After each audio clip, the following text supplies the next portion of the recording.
भगवान कृष्ण कर्ण की मौत का कारण बने।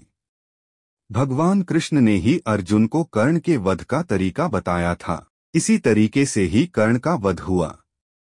एक दानवीर राजा होने के कारण भगवान कृष्ण ने कर्ण के अंतिम समय में उसकी परीक्षा ली और कर्ण से दान मांगा। तब कर्ण ने दान में अपने सोने के दांत तोड़कर भगवान कृष्ण को अर्पण कर दिए। इस दानवीरता से प्रसन्न होकर भगवान कृष्ण ने कर्ण को वरदान मांगने को कहा। कर्ण ने वरदान रूप में अपने साथ हुए अन्याय को याद करते हुए भगवान कृष्ण के अगले जन्म में उसके वर्ग के लोगों के कल्याण करने को कहा। दूसरे वरदान रूप में भगवान कृष्ण का जन्म अपने राज्य में लेने को मांगा और तीसरे वरदान के रूप में अपना अंतिम संस्कार ऐसा कोई करे जो पाप मुक्त हो। वरदान देते हुए भगवान कृष्ण ने सारे वरदान स्वीकार कर लिए, परंतु तीसरे वरदान से भगवान कृष्ण दुविधा में आ गए और ऐसी जगह सोचने लगे जहां पाप ना हुआ हो। परंतु भगवान कृष्ण को ऐसा कोई जो पाप मुक्त हो यह समझ नहीं आया। वरदान देने के वचनबद्धता थी, इसलिए कर्ण का अंतिम संस्कार भगवान कृष्ण अपने ही हाथों से किया और कर्ण को दिए वरदान को पूरा किया।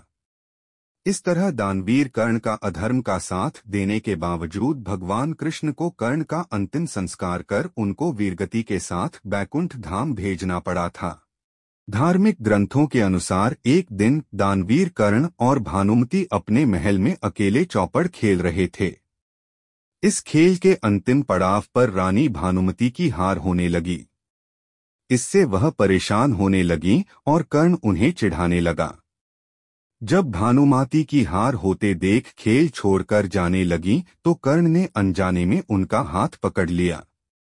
इसी बीच रानी भानुमति के कानों में दुर्योधन के आने की आहट सुनाई दी।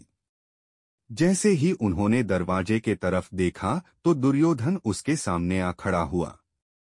दुर्योधन ने जब रानी भानुमति के तरफ देखा तो वह सहम गईं। इससे भानुमति के मन में डर पैदा हो गया। लेकिन कर्ण दुर्योधन का घनिष्ठ मित्र था, इसलिए कर्ण पर कोई संदेह नहीं जताया। इसका कारण था दुर्योधन और कर्ण के बीच गहरी मित्रता और अटूट विश्वास। दुर्योधन जानता था कि कर्ण का उद्देश्य नेक था और उसमें कोई गलत भावना नहीं थी। इस घटना ने कर्ण और दुर्योधन की मित्रता को और मजबूत किया। कर्ण और भानुमति की यह कहानी महाभारत की एक विवादित घटना है, लेकिन इससे कर्ण का निस्वार्थ भाव और सत्यनिष्ठा का स्वभाव उजागर होता है। साथ ही यह दुर्योधन और कर्ण की गहरी मित्रता को दर्शाती है।